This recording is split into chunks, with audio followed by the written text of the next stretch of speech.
Hello students, आज का हमारा टॉपिक है गॉस थ्योरम। तो बच्चों, गॉस थ्योरम क्या है, कहाँ पे एप्लीकेबल होती है, ये सब आज हम समझने वाले हैं। तो गॉस थ्योरम बेसिकली कनेक्टेड है किससे? इलेक्ट्रिक फ्लक्स से।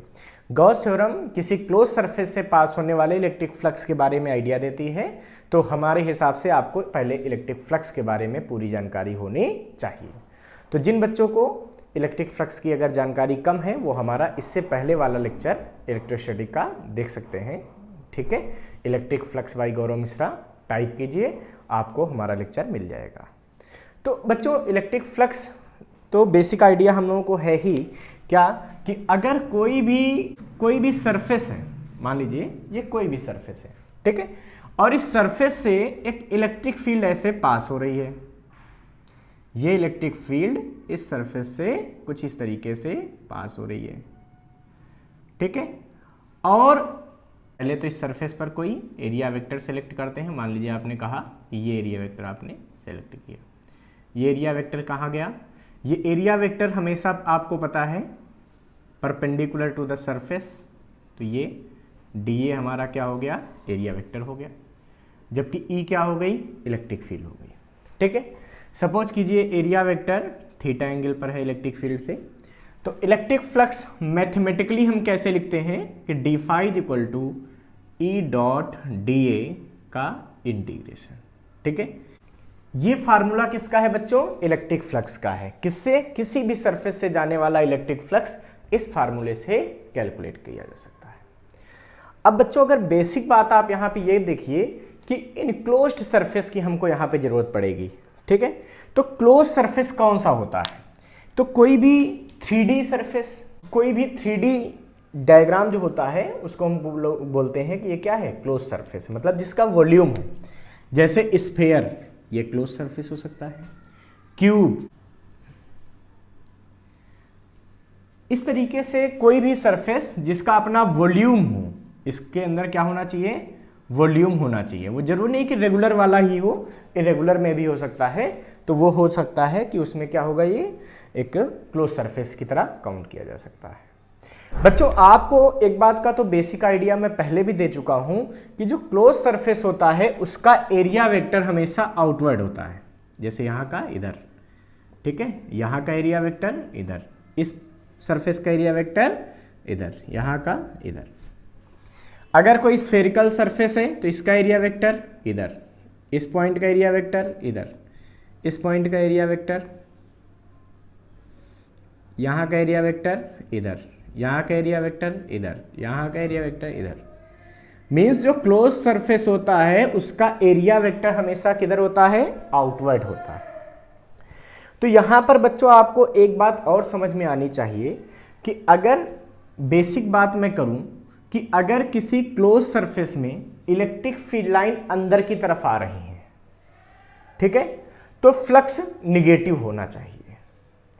और अगर इलेक्ट्रिक फील्ड लाइन कभी उस सरफेस से बाहर निकल रही, किसी क्लोज सरफेस से, तो उन लाइंस का फ्लक्स जो होगा वो पॉजिटिव कंसीडर करेंगे। क्यों बच्चों?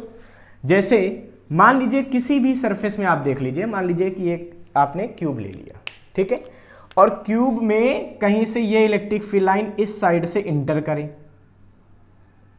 ठीक है, और इस साइड से बाहर निकल जाए, ऐसा सपोज कर लीजिए। तो भाई यहां पे क्या हो रहा है? देखिए, इलेक्ट्रिक फील्ड इधर है और एरिया वेक्टर नीचे है। यहां पे क्या हो रहा है? इलेक्ट्रिक फील्ड इधर है और एरिया वेक्टर भी इधर है। मतलब इस साइड का आपका फ्लक्स कैसा बनना है भाई? हमने क्या पढ़ा अभी? ई डॉट डी ए, तो ई डी ए कॉस थीटा। अब चूंकि यहां पे इलेक्ट्रिक फील्ड यूनिफॉर्म है तो यहां पर ई डॉट ए भी डायरेक्ट हम लिख सकते हैं। तो यहां पे क्या आया? ई डॉट ए, मतलब ये आ गया ई ए कॉस थीटा। तो जब किसी क्लोज सरफेस में इलेक्ट्रिक फील्ड लाइन इंटर करेंगी, वहां पर इलेक्ट्रिक फील्ड और एरिया वेक्टर के बीच कैसा एंगल बनेगा? देखिए, इलेक्ट्रिक फील्ड इधर, एरिया वेक्टर नीचे, कैसा एंगल बन रहा है? ये ऑब्ट्यूस एंगल बनेगा हमेशा। ये क्या बनेगा? Obtuse, means greater than 90। और 90 प्लस थीटा के लिए कॉस थीटा की वैल्यू क्या होती है? 180 तक के लिए ये वैल्यू निगेटिव होती है। इसका मतलब इस सिचुएशन में फाई हमेशा क्या होगा, निगेटिव होगा। जबकि अगर यहां पे बात करो तो थीटा जो है वो हमेशा लेस देन 90 होगा। जैसे यहां पे तो 0 दिख रहा है, कोई और टाइप का सरफेस होगा तो कुछ और दिख सकता है। तो जब थीटा 90 से कम होगा तो फाई की वैल्यू हमेशा क्या होगी, पॉजिटिव होगी। इसका मतलब ये याद रखने वाली बात है कि अगर किसी क्लोज सरफेस में, ठीक है, इलेक्ट्रिक फील्ड लाइन इंटर कर रही है जहां से, उस साइड का फ्लक्स निगेटिव, जहां से बाहर निकल रही है उस साइड का फ्लक्स पॉजिटिव होता है। ठीक है, अब अगर मैं बेसिक एक और बात करूं यहां पे कि सपोज कर लूं कि एक प्लस क्यू चार्ज है यहां पे बच्चों, ये प्लस क्यू चार्ज है, ठीक है, और ये आपने एक सरफेस कंसीडर कर लिया, ठीक है, ये क्लोज सरफेस, और मैं सोचूं कि इससे कितना फ्लक्स पास होगा, इस क्यू चार्ज का इससे कितना फ्लक्स पास होगा। तो देखिए होगा क्या कि इसकी कुछ इलेक्ट्रिक फील्ड लाइन इधर बनेगी, कोई इधर बनेगी, कोई इधर बनेगी, कोई इधर जाएगी, ऐसा कुछ होगी। कहने का सेंस ये है कि जितनी इलेक्ट्रिक फील्ड लाइन इंटर करेंगी उतनी ही इलेक्ट्रिक फील्ड लाइन इस सरफेस से बाहर आएगी। और इलेक्ट्रिक फ्लक्स की बेसिक डेफिनेशन क्या थी, the number of electric field line passing through any surface is called electric flux. तो यहां से जितनी इलेक्ट्रिक फील्ड लाइन इंटर कर रही हैं, ठीक है, उतनी ही इलेक्ट्रिक फील्ड लाइन इधर से बाहर भी निकल रही है।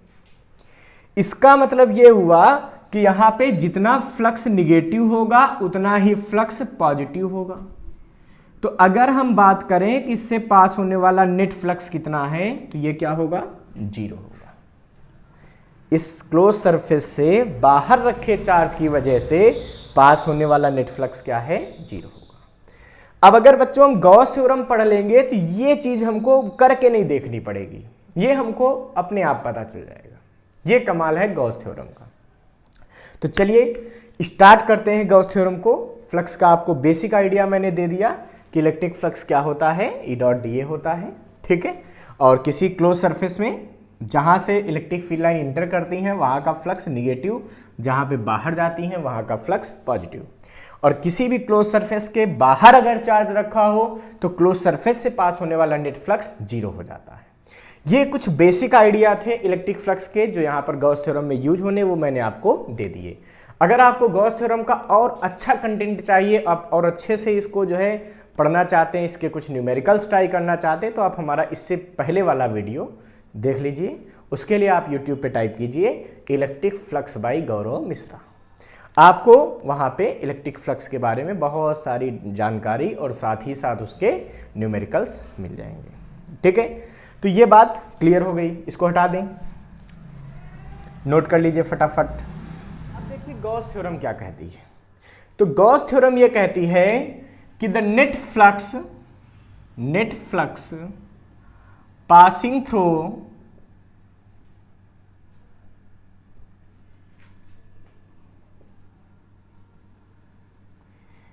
any closed surface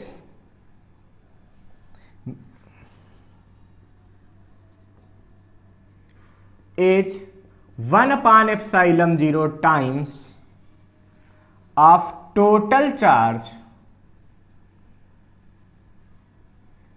enclosed by the surface.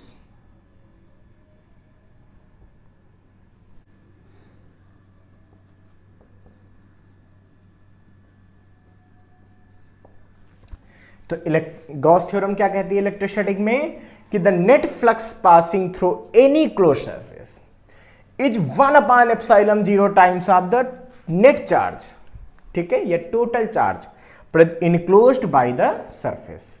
इसका मतलब क्या हुआ कि अगर कोई भी सरफेस है और इस सरफेस के अंदर क्यू चार्ज प्रेजेंट है, ठीक है, तो इस क्यू चार्ज की वजह से इस क्लोज सरफेस में, क्लोज का मतलब ये कोई 2D डायग्राम नहीं है, ये 3D डायग्राम है, ठीक है, तो किसी क्लोज सरफेस से पास होने वाला इससे नेट फ्लक्स फाई ये बराबर होता है Q/ε0 के।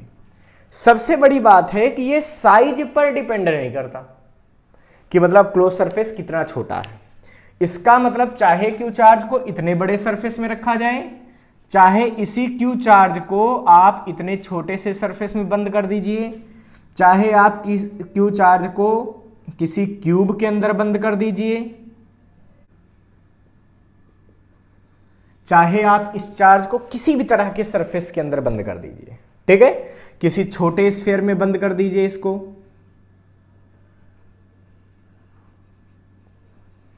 चाहे बड़े स्फीयर में बंद कर दीजिए, बट इस क्लोज सरफेस से, चाहे इससे बात की जाए चाहे इससे बात की जाए, जो नेट फ्लक्स पास होगा वो क्या होगा, Q/ε। एक से ज्यादा अगर सरफेस हुए तो क्या करेंगे, देखिए मान लेते हैं कि जैसे इस तरह से ये दो सरफेस हमको दे दिए गए, ठीक है। कुछ चार्ज यहां पे है प्लस का Q1, ये है प्लस Q2, ये है माइनस का Q3, ये है माइनस का Q4, ये है प्लस का Q5 और ये है माइनस का Q6। अब हमसे कहा जाए कि ये सरफेस अंदर वाला S1 है और बाहर वाला सरफेस S2 है। Find net flux from S1 and find net flux from S2। तो हम कैसे करेंगे, तो बच्चों जब फाई S1 करेंगे तो हमको ये देखना होगा, ठीक है, कि S1 से इनक्लोज्ड चार्ज, क्योंकि हमने क्या पढ़ा है, net flux is equal to Q enclosed upon ε0, ठीक है। जो Q उसके अंदर है, इनक्लोज हो रहा, बंद हो रहा, इनसाइड। अब यहां पे बच्चों S1 के इनसाइड कौन कौन सा चार्ज है उनको ऐड कर लेंगे अपान ε0, यानी कि आ जाएगा Q1 minus Q3 plus Q2 minus Q6 divided by ε0। केवल इसका लेंगे फ्लक्स, ठीक है। और जब हमको ये S2 सरफेस से चाहिए होगा फाई S2, तो हम क्या करेंगे बच्चों, अब क्या आ जाएगा यहां पे देखिए, ये आ जाएगा, तो S2 के अंदर तो देखिए, ये Q4 कर लीजिए। अब देखिए S2 के अंदर तो देखिए क्या क्या आ रहा है, S2 के अंदर ये सारे चार्ज आ रहे हैं प्लस ये वाले भी आ रहे हैं। जब S2 से फ्लक्स निकालेंगे तो सबका सम करेंगे, मतलब सबका अलजेब्रिक सम करेंगे, तो क्या आएगा बच्चों, ये आएगा Q1 plus Q2 minus Q3, फिर ये माइनस Q6, फिर ये बाहर वाले भी दोनों जुड़ जाएंगे, यानी कि minus Q4 plus Q5 divided by ε0। ये वैल्यू आ जाएगी इलेक्ट्रिक फ्लक्स की, ठीक है, S2 से। इसका मतलब अगर एक से ज्यादा सरफेस हो तो हमको जिस सरफेस की वजह से हम फ्लक्स कैलकुलेट कर रहे हैं केवल उसी सरफेस को हमको देखना होगा। देखिए बच्चों, गॉस थ्योरम क्या होती है कि किसी भी क्लोज सरफेस से पास होने वाला नेट फ्लक्स, उसमें प्रेजेंट चार्ज का 1/ε0 टाइम्स होता है, और आपको पता है फ्लक्स को हम लोग E.dA भी लिख सकते हैं। ये मैथमेटिकल फॉर्म है गॉस थ्योरम का। हम इस फॉर्म को क्या करेंगे, प्रूव करेंगे, और हम शो करेंगे कि फाइनेट की वैल्यू Q/ε0 है, जहां पर Q क्या है, value of charge enclosed the surface. अब देखिए बच्चों, इसके लिए हम करते क्या हैं, हम सपोज कर लेते हैं कि कोई एक ऐसा सरफेस है, मैंने क्या बताया, अभी मैं आपको स्फेरिकल सरफेस का भी प्रूफ बता दूंगा, बट आपको यह भी प्रूफ पता होना चाहिए, ठीक है। तो बच्चों है क्या कि मान लेते हैं कि एक ये सरफेस है और इसके अंदर कोई भी चार्ज ये प्लस Q रखा हुआ है, ठीक है। अब इस प्लस Q चार्ज की वजह से हमको यहाँ पे नेट फ्लक्स पता करना है, ये 3D डायग्राम है, ठीक है। तो और नेट फ्लक्स को कितना प्रूव करना है, Q/ε0। तो भाई जब नेट फ्लक्स निकालना है तो पहले हम क्या करेंगे, एक छोटा सा सरफेस कंसीडर करेंगे। जैसे मान लेते हैं कि ये सरफेस हमने कंसीडर कर लिया, यहाँ पे ये एक स्मॉल सा सरफेस हमने कंसीडर कर लिया, वेरी स्मॉल। अच्छा, इस सरफेस का एरिया वेक्टर किधर जाएगा जरा सोचिए। तो किसी भी सरफेस का जो एरिया वेक्टर होता है वो क्या होता है, उस एरिया के परपेंडिकुलर आउटवर्ड 3D डायग्राम में। तो यहां का जो एरिया वेक्टर बनेगा वो तो बच्चों इस साइड जाएगा, DA हो गया, ठीक है। इलेक्ट्रिक फील्ड यहां पे जो होगी प्लस चार्ज की वजह से वो कैसे होगी देखिए, तो ये डिस्टेंस मान लेते हैं R, ठीक है। तो इलेक्ट्रिक फील्ड किधर होगी, इस साइड होगी। अगर इलेक्ट्रिक फील्ड का आपको मैग्नीट्यूड चाहिए तो वो कितना होगा 1/4πε0 Q/r²। ठीक है, ये इलेक्ट्रिक फील्ड हो गई। बच्चों अगर इलेक्ट्रिक फील्ड और एरिया वेक्टर के बीच का एंगल थीटा है, ठीक है, तो अगर आप बात करें इस जगह पे इलेक्ट्रिक फ्लक्स कितना होगा, इस छोटे से सरफेस का इलेक्ट्रिक फ्लक्स, तो हम लिखेंगे यहां पे इलेक्ट्रिक फ्लक्स पासिंग थ्रू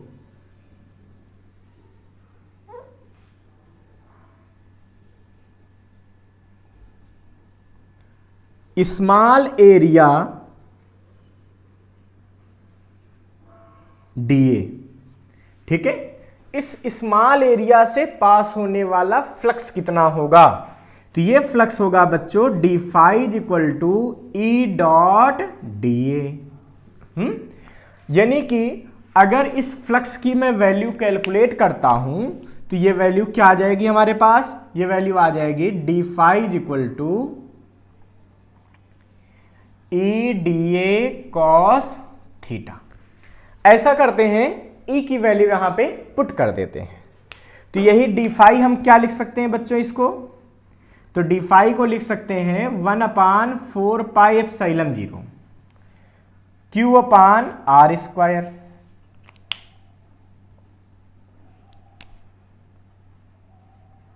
ये तो इलेक्ट्रिक फील्ड की वैल्यू हो गई into D A cos theta.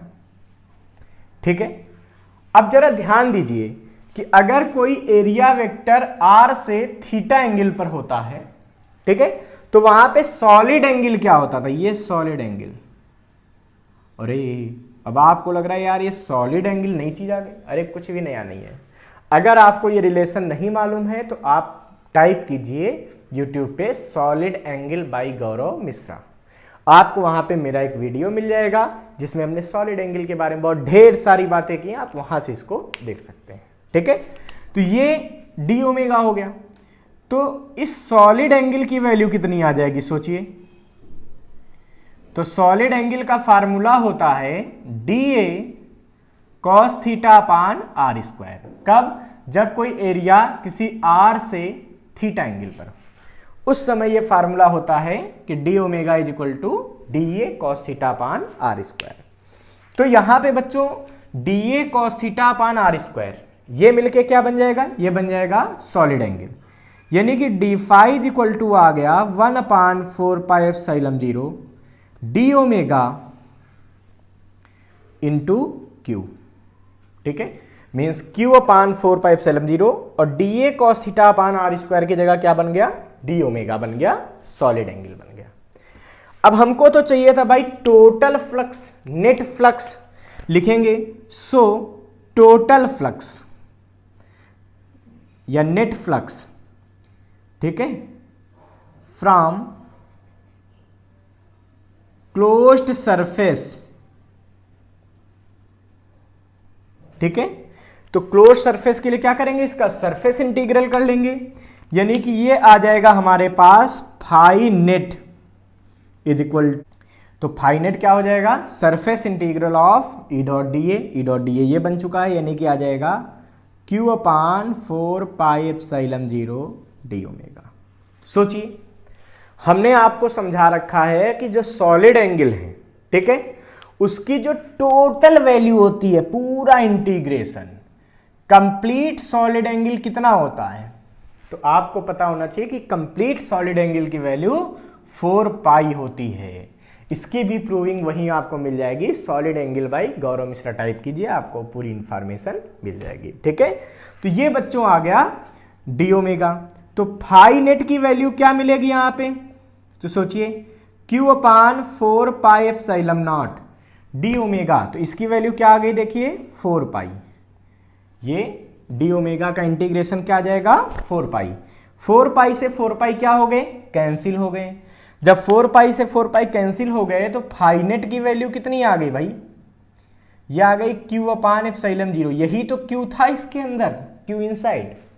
तो इसका मतलब जो नेट फ्लक्स किसी क्लोज सरफेस से पास होता है उसकी वैल्यू क्या होती है, Q/ε0 होती है। तो बच्चों ये जनरल प्रूफ है जो बुक्स में दिया है और यही हमको सीखना चाहिए। ठीक है, थ्योरम के एप्लीकेशंस को पढ़ने जा रहे हैं, application of the Gauss theorem. कि हमको जो पहला एप्लीकेशन पढ़ना है गॉस थ्योरम का वो क्या है, इलेक्ट्रिक फील्ड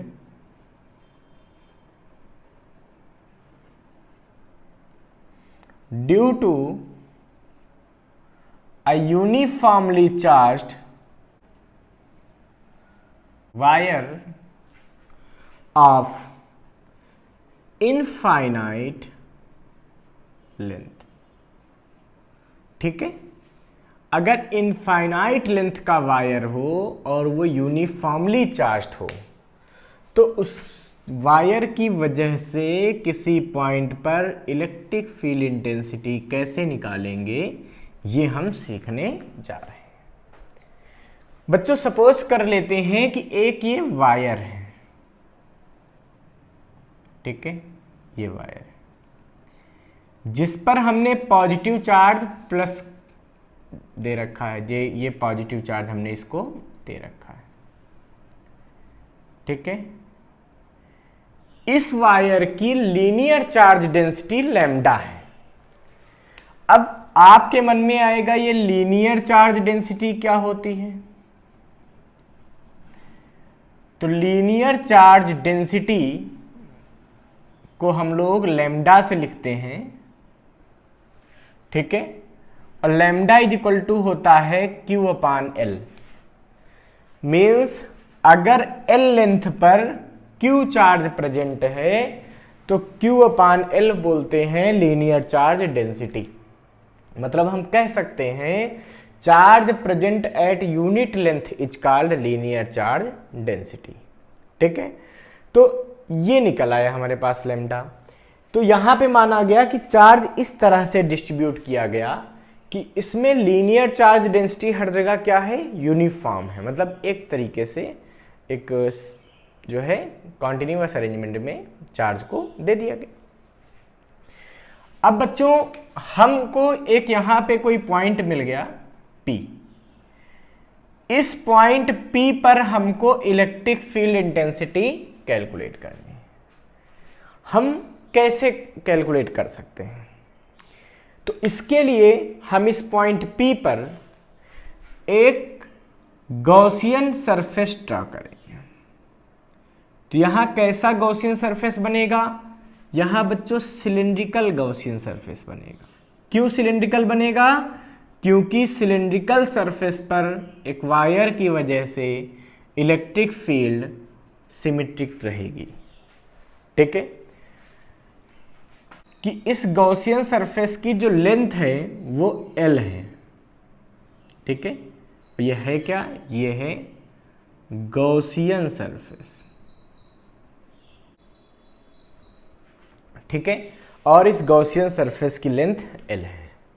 सपोज कर लेते हैं ये पॉइंट P इस वायर से R डिस्टेंस पर था। तो अगर ये R डिस्टेंस पर था तो गॉसियन सरफेस की रेडियस भी क्या हो जाएगी, R हो जाएगी। अब बच्चों इस पॉइंट P पे हमने मान लिया कि इलेक्ट्रिक फील्ड वायर की वजह से E होगी, तो वो E किधर होगी, आउटवर्ड होगी। अब यही इसी पॉइंट पे नहीं, इस गॉसियन सरफेस का जितना ये सरफेस है, ठीक है, कर्व्ड सरफेस, इसमें हर जगह इलेक्ट्रिक फील्ड E होगी। भाई सिलेंडर तो कुछ ऐसा होता है, ऐसा, तो इसकी जो एक्सिस है, मतलब जो सेंटर से जाने वाली ऐसे line perpendicular to the plane, ये एक्सिस कही जाती है। इस एक्सिस से हर पॉइंट की डिस्टेंस यहां पे क्या होगी, सेम होगी, यहां हर जगह की डिस्टेंस। ठीक है, इसका मतलब ये हुआ कि हर जगह जब डिस्टेंस सेम है एक्सिस से और एक्सिस पे वायर है तो हर जगह इलेक्ट्रिक फील्ड भी क्या होगी, सेम होगी। और वो कहां होगी इलेक्ट्रिक फील्ड, आउटवर्ड होगी, ऐसे। ठीक है, यहां पे इधर, यहां पे इधर, यहां पे इधर, यहां पे इधर, ये इलेक्ट्रिक फील्ड हो गई। बच्चों इलेक्ट्रिक फील्ड आउटवर्ड इस वजह से है क्योंकि इस पे कैसा है, पॉजिटिव चार्ज। अब बात आती है कि एरिया वेक्टर अगर देखा जाए तो देखिए इस सिलेंडर में दो तरह के सरफेस हैं, एक तो प्लेन सरफेस हो रहा है, ये ऊपर वाला सरफेस ये प्लेन होता है, देखो प्लेन, ठीक है, और एक ये सरफेस है। तो ये कर्ड सरफेस है और ये प्लेन सरफेस। कर्ड सरफेस का एरिया वेक्टर कहां होगा? हर पॉइंट से बाहर की तरफ। इसका मतलब ये हुआ कि कर्ड सरफेस की अगर मैं बात करता हूं तो हर पॉइंट पे इलेक्ट्रिक फील्ड और एरिया वेक्टर दोनों सेम डायरेक्शन में होंगे। भाई अंदर पॉजिटिव चार्ज वायर तो इलेक्ट्रिक फील्ड पॉजिटिव की वजह से आउटवर्ड, ठीक है, एरिया वेक्टर आउटवर्ड, क्योंकि क्लोज सरफेस में हमेशा एरिया वेक्टर क्या होता है? आउटवर्ड होता है। मतलब इस पूरे कर्ड सरफेस में हर जगह इलेक्ट्रिक फील्ड और एरिया वेक्टर दोनों एक दूसरे के क्या होंगे? पैरेलल होंगे। अब अगर इस छोटे से एरिया को हमने डीए सपोज किया होता तो इसको मैं लिख सकता था डीए वेक्टर। तो कहीं भी लेंगे तो ई और डीए दोनों क्या होंगे? सेम डायरेक्शन में आ जाएंगे। अगर आप इस प्लेन सरफेस पे सोच के देखें, ठीक है, तो अगर प्लेन सरफेस में किसी पॉइंट पे मैं मान लूं कि यहां पे इलेक्ट्रिक फील्ड E1 है,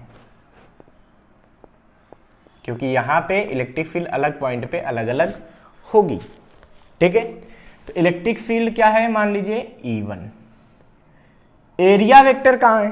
तो देखिए एरिया वेक्टर किधर होगा? Outward, outward perpendicular to the plane. तो एरिया वेक्टर इसका किधर बनेगा? इधर बनेगा। इसका मतलब यह हुआ कि इस सरफेस पर इलेक्ट्रिक फील्ड और एरिया वेक्टर के बीच कितने एंगल बनेंगे? ये हमेशा 90 डिग्री बनेगा। कितना बनेगा बच्चों? ये 90 बनेगा, ठीक है। ये बेसिक बातें आपके माइंड में पहले सेट हो जानी चाहिए। अब हम इस इलेक्ट्रिक फील्ड को कैलकुलेट करेंगे। कैसे कैलकुलेट करेंगे?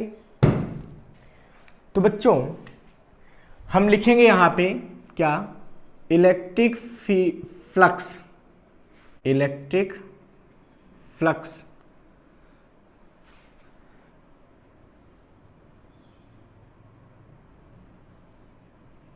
From D A area at plane surface. तो प्लेन सरफेस में फ्लक्स कितना होगा? सोचो, डी फाई पी। तो प्लेन सरफेस का फ्लक्स पहले सोचो, तो ये कितना बनेगा? ये बनेगा E1 डॉट ए, ठीक है। फ्लक्स का फार्मूला क्या होता है? छोटे से एरिया से पास हो रहा है, तो DE1 डी। अब क्या होगा बच्चों? D phi P equal to बन जाएगा E1 DA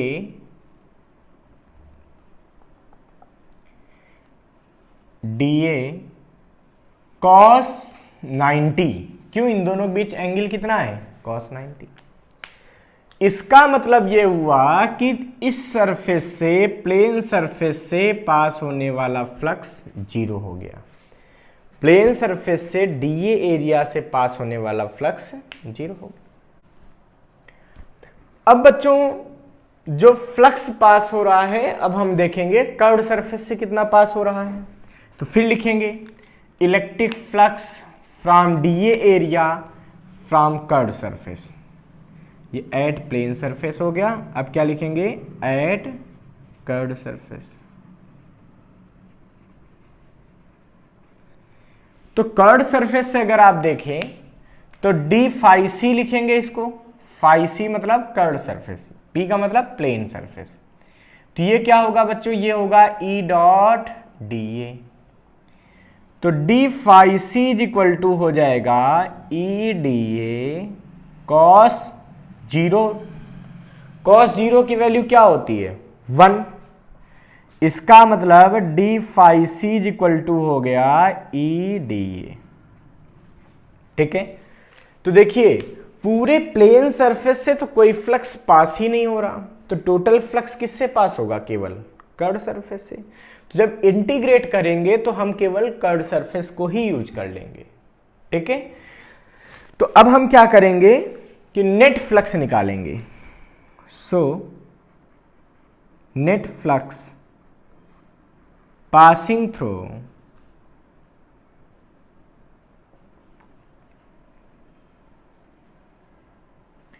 गॉसियन सरफेस, ठीक है। गॉसियन सरफेस से पास होने वाला सोचिए नेट फ्लक्स कितना होगा। तो बच्चों ये नेट फ्लक्स होगा phi is equal to EdA का इंटीग्रेशन। तो एक तो कर्ड वाले का होगा और एक इसका होगा प्लेन वाले का होगा। बट हमको पता है कि प्लेन सरफेस का तो कोई फ्लक्स हो ही नहीं रहा, तो उसको हम छोड़ देंगे। भाई यहाँ पे देखिए डी फाई सी, इसका तो इंटीग्रेशन करने से कोई फायदा नहीं, तो जीरो आ। भाई यहाँ देखिए ये डी फाई पी है प्लेन सरफेस का, इसका इंटीग्रेशन करने कोई फायदा नहीं क्योंकि तो जीरो ही आ रहा। तो बचेगा कौन? कर्ड वाला बचेगा। इसका मतलब फाई बराबर क्या आएगा? EdA, वो भी कौन सा? कर्ड सरफेस का। अब कर्ड सरफेस एरिया कितना होता है? ये कर्ड, ये सरफेस एरिया कितना होता है? तो किसी सिलेंडर का कर्ड सरफेस एरिया होता है 2πRL। तो जब हम उसको इंटीग्रेट कर देंगे तो टोटल कर्ड सरफेस हमारे पास कितना आ जाएगा? भाई कर्ड सरफेस का एरिया होता है 2πRL। DA की वैल्यू 2πRL यहां पुट करेंगे तो हमें अब फ्लक्स कितना मिलेगा? ये मिल जाएगा यहां पे कि phi is equal to E into 2πRL, ठीक है। अब देखिए ऐसा है कि हमको तो यहां पे गॉस थ्योरम का यूज करना है। तो गॉस थ्योरम ये कहती है किसी भी क्लोज सरफेस में, देखिए क्लोज बनना है पूरा, क्लोज सरफेस से पास होने वाला नेट फ्लक्स, इसमें प्रेजेंट चार्ज का 1/ε0। अब इसमें कितना चार्ज प्रेजेंट होगा? तो भाई इसकी लेंथ क्या है? L। हमने देखा कि L लेंथ में अगर Q चार्ज है तो हम इसको कैसे निकाल सकते हैं? Q is equal to lambda L। Q is equal to क्या लिख सकते हैं? Lambda L। और फ्लक्स होता किसके बराबर है? तो net flux passing through any close surface is 1/ε0 times of total charge. यानी कि अगर हम Q की वैल्यू लैम्डा L पुट कर देंगे तो यही फार्मूला हमारे पास बन जाएगा phi is equal to lambda L/ε0। अब ये वैल्यू बच्चों यहां पे फाई की जगह पुट कर देंगे तो हमें नेट फ्लक्स मिल जाएगा। यानी कि ये मिला लैम्डा L/ε0 इंटू 2πRL, ठीक है। L से L क्या हो गए? कैंसिल हो गए। तो L से L कैंसिल हो गए तो E इज इक्वल टू क्या बचेगा? λ/2πε0R। This is the formula for the electric field intensity. ये फार्मूला आ गया electric field intensity due to straight wire of infinite length. एक बात ध्यान रखना, तो अब अगर आप इस इलेक्ट्रिक फील्ड का वेक्टर फॉर्म लिखने की सोचते हैं तो इसको वेक्टर फॉर्म में ऐसे भी लिखा जा सकता है E vector is equal to λ/2πε0R और R का यूनिट वेक्टर, ठीक है, मींस R की डायरेक्शन में होगी। अगर पॉजिटिव है तो R की डायरेक्शन में आउटवर्ड, निगेटिव है तो इनवर्ड। चीजें हम लोग तो बच्चों यहां से हम लोग देख चुके हैं कि किसी स्ट्रेट चार्ज्ड वायर जो कि इनफाइनाइट लेंथ का है, मींस बहुत लंबा है। इनफाइनाइट का मतलब होता है कि बहुत लंबा इन कंपैरिजन टू R, ठीक है। तो इस वायर की वजह से किसी पॉइंट पे इलेक्ट्रिक फील्ड इंटेंसिटी कितनी होगी? तो वो होगी λ/2πε0R। इससे ये पता चल रहा है बच्चों कि electric field due to straight wire is directly proportional to 1/R। भाई देखिए फार्मूला क्या है हमारे पास? E इज इक्वल टू है λ/2πε0R। यहां से क्या दिख रहा है कि E is proportional to 1/R। इसका मतलब ये हुआ कि जैसे जैसे हम आगे बढ़ते जाएंगे इलेक्ट्रिक फील्ड इंटेंसिटी की वैल्यू क्या होगी? कम होती जाएगी। जैसे जैसे आगे बढ़ोगे ना R बढ़ता जाएगा। इस डायरेक्शन में आगे बढ़ोगे तो आर बढ़ता जाएगा, आर बढ़ेगा तो क्या होगा, ई की वैल्यू कम होती जाएगी। या जैसे जैसे आप पास आओगे तो क्या होगा, आर डिक्रीज होगा। अब आर डिक्रीज होगा तो ई क्या होगा, इंक्रीज होगा, तो इलेक्ट्रिक फील्ड बड़ा हो जाएगा। ठीक है, अगर हम बेसिक बात करें, इसका ग्राफ खींचना चाहें ई और आर का, तो कुछ इस तरीके से इसका ग्राफ बनेगा। ठीक है, ये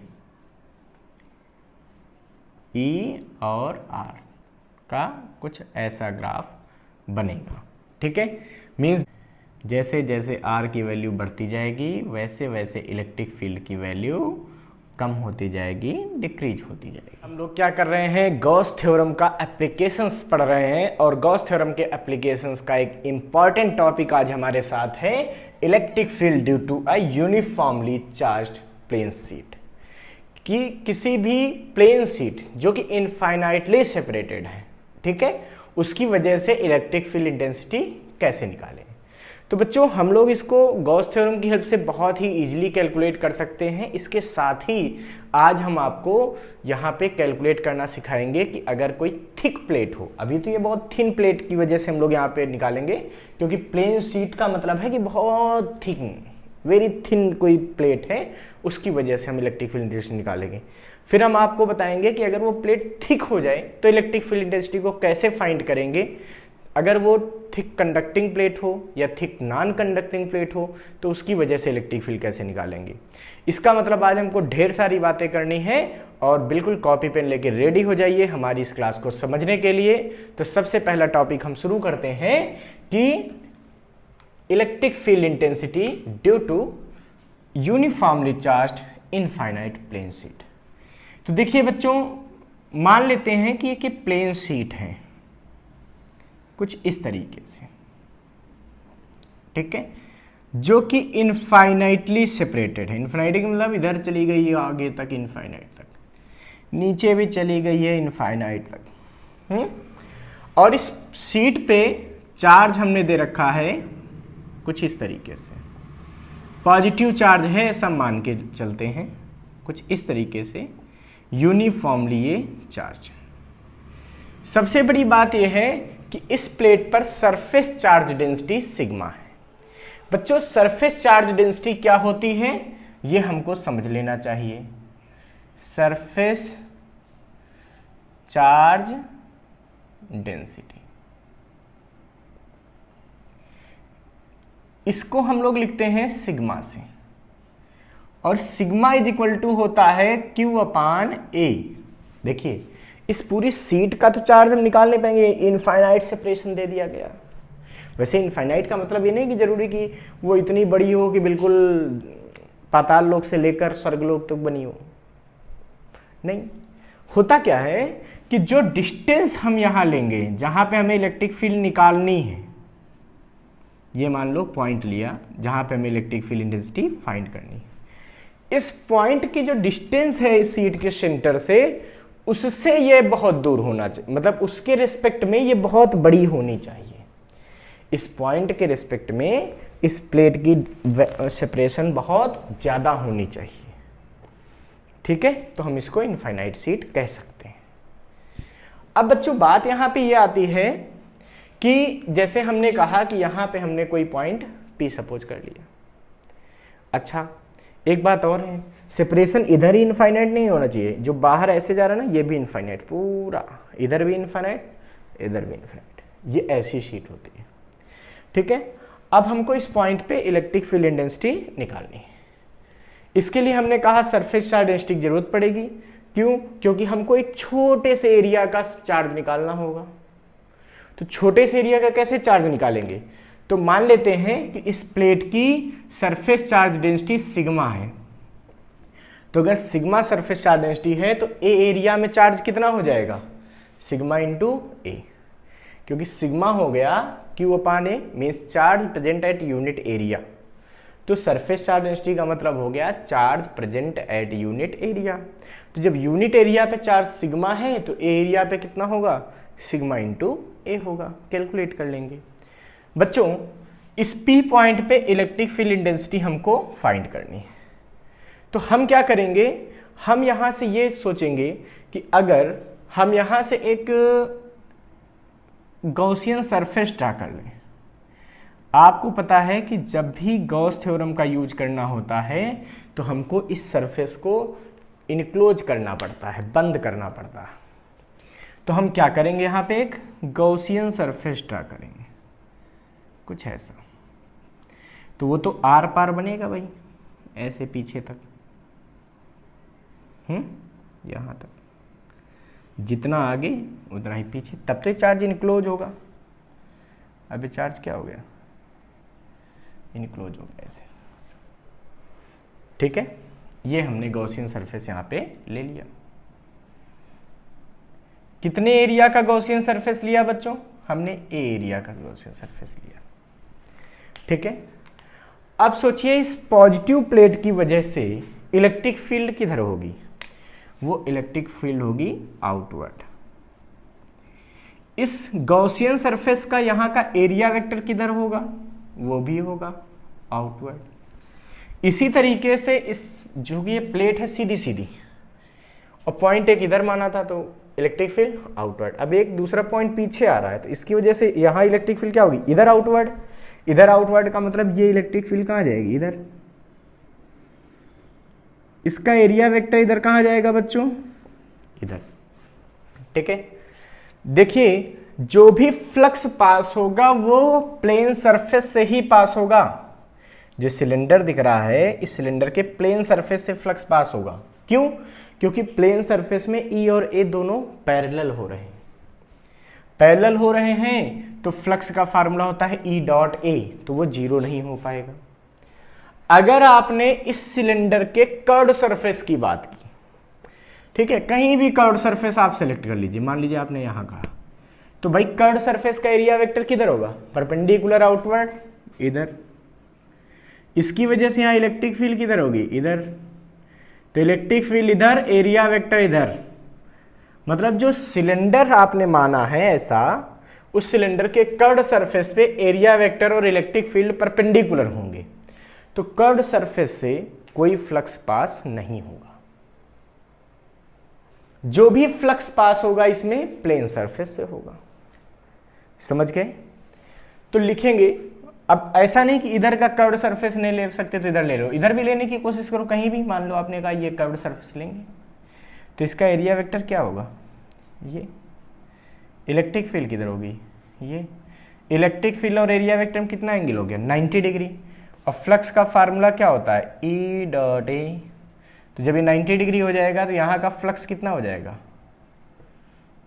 एक कर्व्ड सरफेस का है, AC मान लो, ई ए सी कॉस 90, तो फाई कितना हो जाएगा, 0।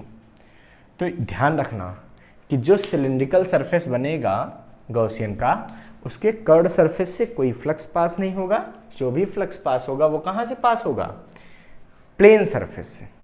भाई अगर ऐसा सिलेंडर है तो इसका एरिया वेक्टर इधर, इसका इधर, इस कर्व्ड सरफेस का इधर, इसका इधर है, तो यही तो मैंने बनाया।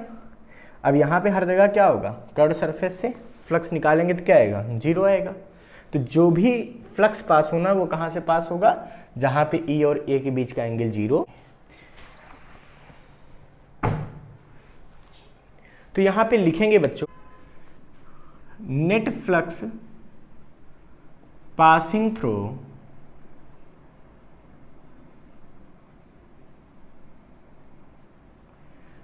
Gaussian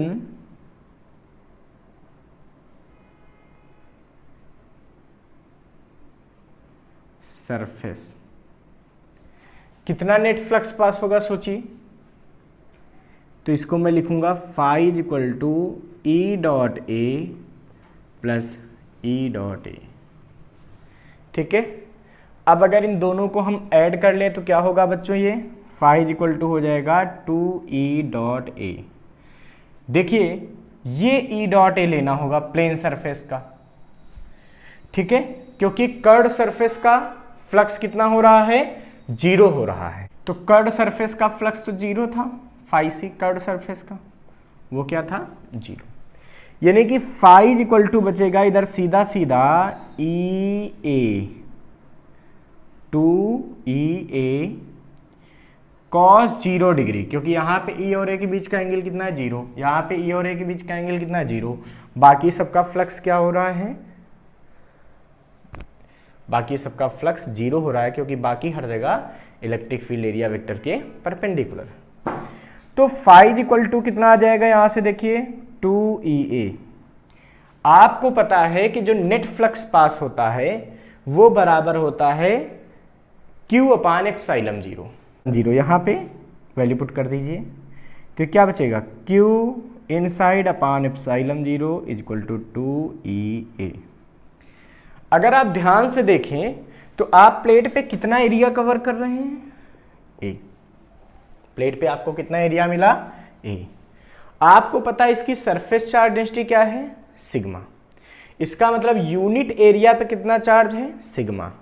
यूनिट एरिया पे सिग्मा, तो ए एरिया पे कितना चार्ज होगा, सिग्मा इंटू ए। यानी कि Q इनसाइड की जगह आप चाहें तो सिग्मा इंटू ए लिख सकते हैं upon epsilon 0 is equal to 2EA।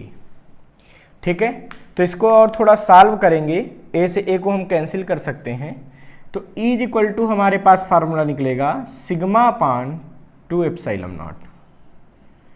तो electric field due to plane sheet कितनी आ गई बच्चों, सिग्मा अपान एप्सिलॉन नॉट। अगर आप ध्यान से देखिए तो शीट से कितनी डिस्टेंस पर ये पॉइंट लिया, इस बात पर इलेक्ट्रिक फील्ड डिपेंड नहीं करती। बट बच्चों आप एक बात का ध्यान रखिएगा, ये तभी होगा जब शीट का सेपरेशन, चाहे ये वाई एक्सिस में हो चाहे ये जेड एक्सिस, ठीक है, जो शीट का सेपरेशन है वो इनफाइनाइट हो, मतलब वो इस एक्स के रेस्पेक्ट में बहुत बड़ा हो और ये पॉइंट बीच में कहीं होना चाहिए। अगर शीट के किनारे लोगे तो वहाँ पे भी ये चीज़ लागू नहीं हो पाएगी। तो ये शीट के बीच में जब हम पॉइंट लेते हैं तो वहाँ पे ये चीज़ लागू होती है। सबसे बड़ी बात है कि इलेक्ट्रिक फील्ड इंटेंसिटी की डायरेक्शन आउटवर्ड होती है ड्यू टू पॉजिटिव प्लेट। अगर यही प्लेट निगेटिव हो जाती तो इलेक्ट्रिक फील्ड की डायरेक्शन किधर हो जाती, इनवर्ड हो जाती। तो ये भी ध्यान रखने वाली बात है कि electric field intensity due to positive plate is outward and due to negative plate is inward. और इलेक्ट्रिक फील्ड इंटेंसिटी डिस्टेंस पर कब डिपेंड नहीं करेगी, जब सेपरेशन बहुत ज्यादा होगा in comparison to distance of the point at which we have to find the electric field. उससे भी ज्यादा इंपॉर्टेंट बात बच्चों यहाँ पे ये आती है कि ये पॉइंट कहाँ होना चाहिए, बीच में होना चाहिए। ठीक है, मतलब बिल्कुल एज पर नहीं लेना है। तो चलिए बच्चों अब हम सॉल्व करते हैं electric field due to two charged infinite plane sheets.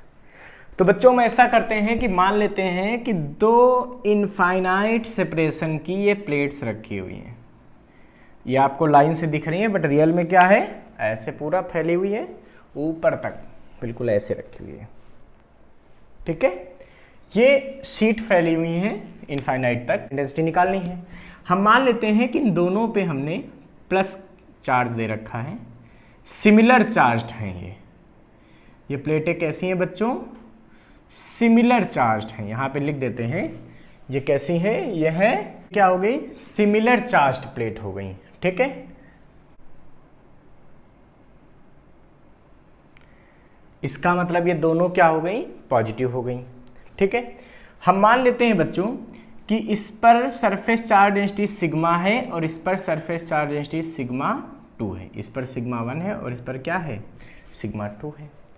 अब बच्चों हमको यहाँ पर बीच में इलेक्ट्रिक फील्ड बतानी है, हमको यहाँ पे इलेक्ट्रिक फील्ड फाइंड करनी है, हमको यहाँ पे फाइंड करनी है। मीन्स हमको 3 पॉइंट्स पे इलेक्ट्रिक फील्ड इंटेंसिटी निकालनी है। इस प्लेट के लेफ्ट में क्या होगा, P1 पे, इस प्लेट पे के बीच में क्या होगा इन दोनों के, और यहाँ किनारे पे क्या होगा, P3 पे।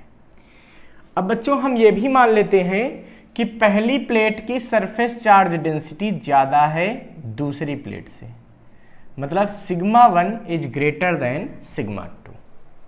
ठीक है, तो हम सबसे पहले ये देखते हैं कि पहली प्लेट की वजह से, इसको हम पहली प्लेट ही मान लेते हैं और इसको हम दूसरी प्लेट कह देते हैं।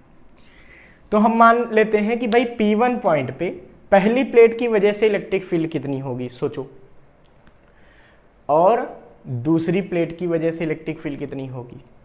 तो पहली प्लेट से हम मान लेते हैं इलेक्ट्रिक फील्ड E1 है, तो E1 किधर होगी भाई, प्लस प्लेट है, प्लस की वजह से इलेक्ट्रिक फील्ड क्या होती, आउटवर्ड इधर होगी।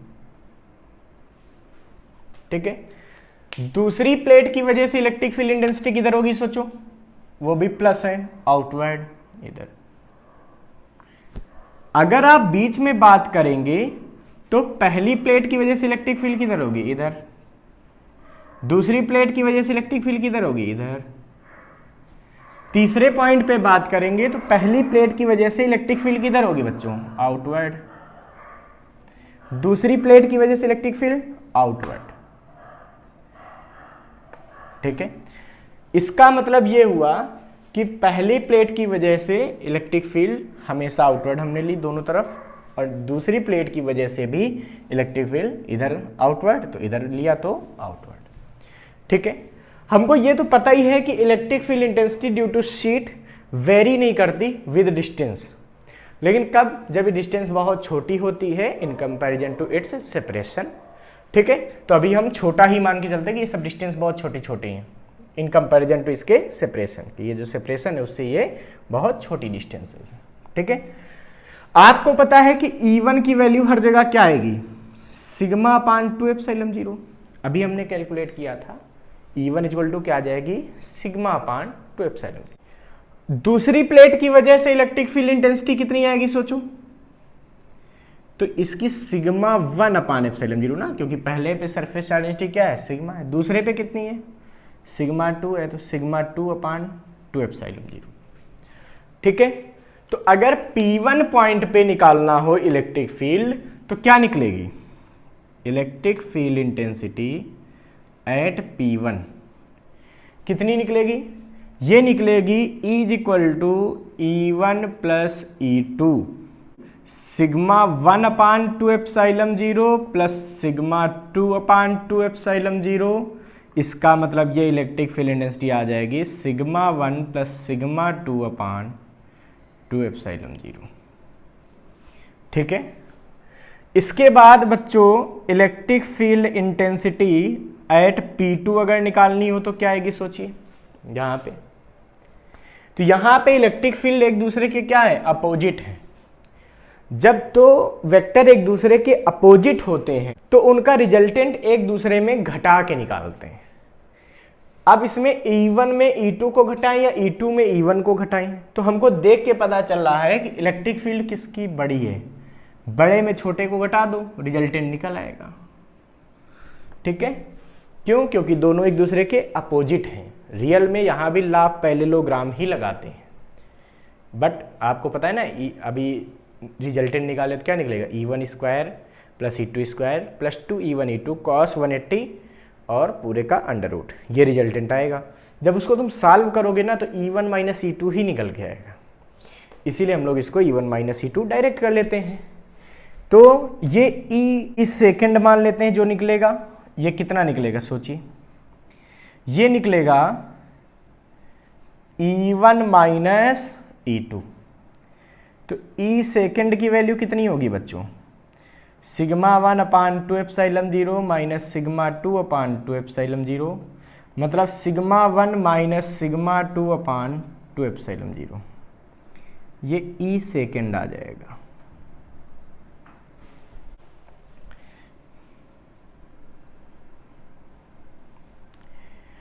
फॉर P3,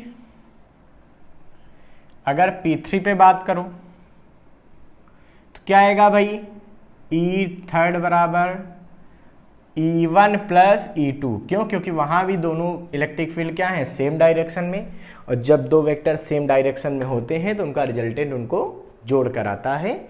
इसका मतलब E बराबर E1 माइनस E2।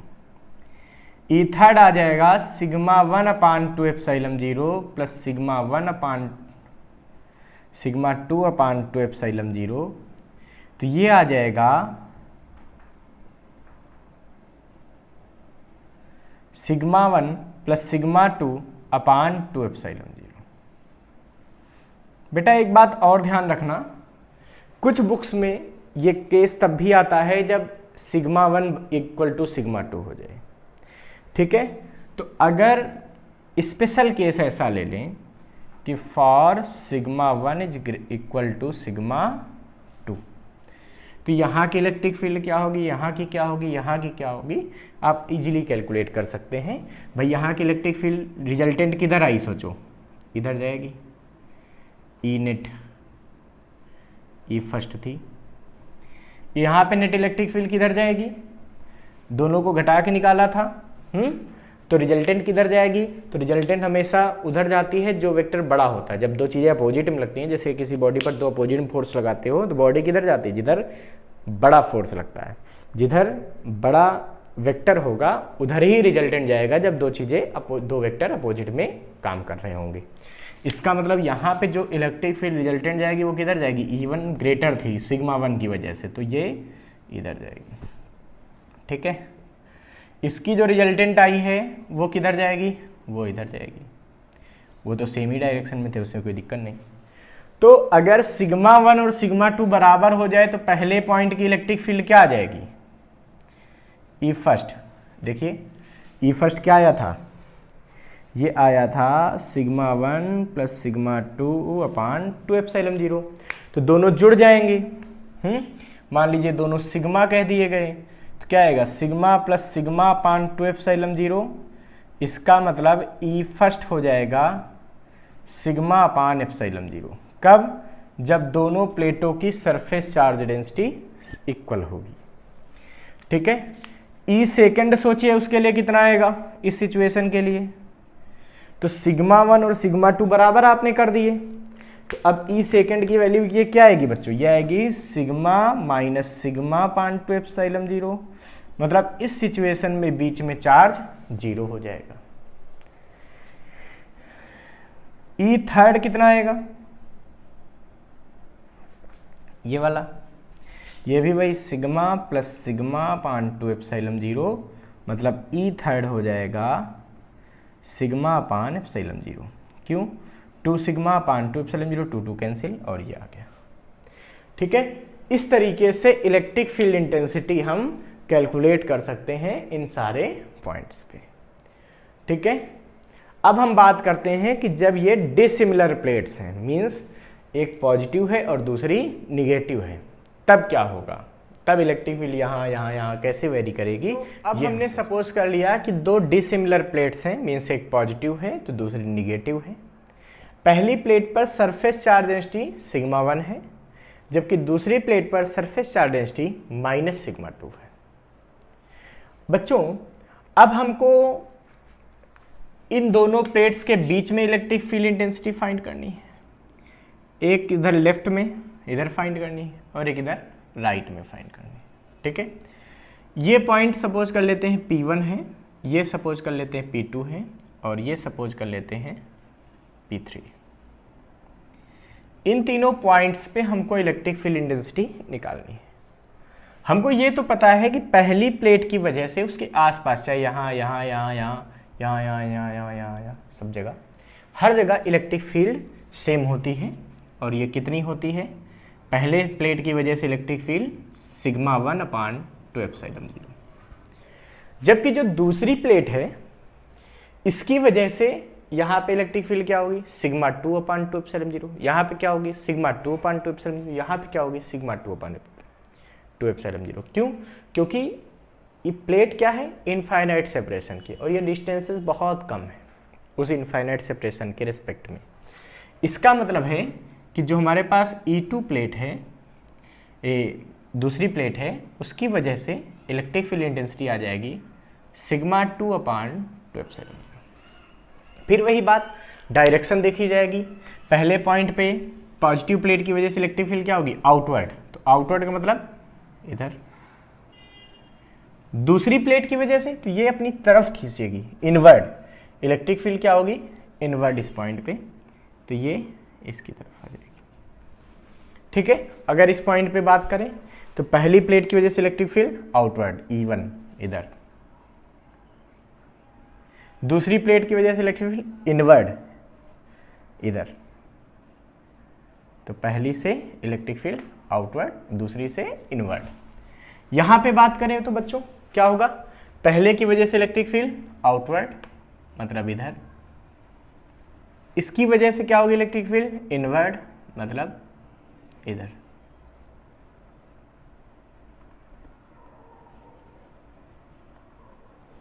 ठीक है। अब बच्चों नेट इलेक्ट्रिक फील्ड P1 पे क्या निकलेगी, तो eight P1 net electric field, यहां पे लिखेंगे नेट इलेक्ट्रिक फील्ड, ठीक है, कहां पे, एट P1। तो P1 पे बच्चों क्या निकलेगी सोचिए, तो E is equal to E1 minus E2। क्यों, क्योंकि दोनों अपोजिट है। मैंने बताया जब दो अपोजिट वेक्टर होते हैं तो उनका रिजल्टेंट उनको सबट्रैक्ट करके आता है। हमने पहले ही सपोज कर रखा था sigma 1 is greater than sigma 2, उसी बात को हम अपनी आगे लेके चलते हैं, ठीक है। इसीलिए बड़ी इलेक्ट्रिक फील्ड किसकी होगी, E1 की होगी, क्योंकि सिग्मा 1 बड़ा है। तो ये इलेक्ट्रिक फील्ड कितनी निकलेगी बच्चों, ये निकलेगी sigma 1 upon 2 epsilon 0 minus sigma 2 upon 2 epsilon 0, means ई आ जाएगा sigma 1 minus sigma 2 upon 2 epsilon 0। ये इलेक्ट्रिक फील्ड आ गई P1 पॉइंट पे, ई फर्स्ट आ गई, ठीक है। ये पहला आंसर आ गया। अब अगर एट P2 हमको बच्चों निकालना होता तो हम क्या सोचते, P2 पे देखिए दोनों सेम डायरेक्शन में, तो नेट इलेक्ट्रिक फील्ड क्या होगी, E1 प्लस E2। क्यों, क्योंकि दोनों सेम डायरेक्शन में। तो E सेकेंड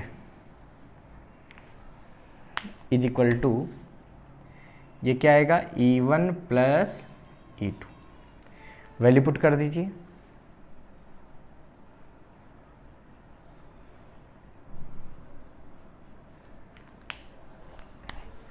तो ये आ जाएगा बच्चों E second is equal to sigma 1 upon 2 epsilon 0 plus sigma 2 upon 2 epsilon 0।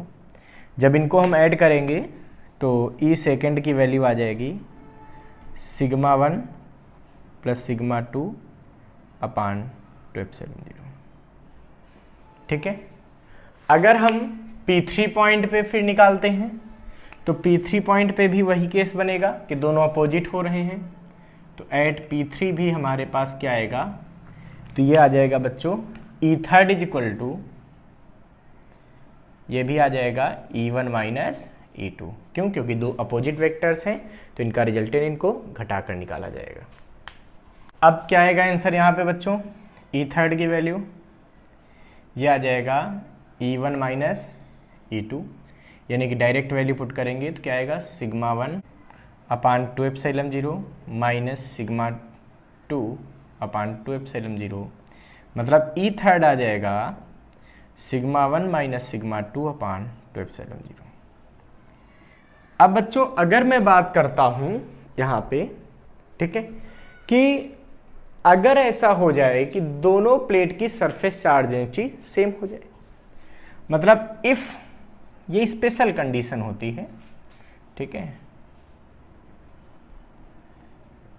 If sigma 1 is equal to sigma 2 is equal to sigma, अगर ऐसा हो जाए तो क्या होगा, तो यहां पे अगर बात करेंगे ई फर्स्ट की आंसर कितनी आ जाएगी सोचिए,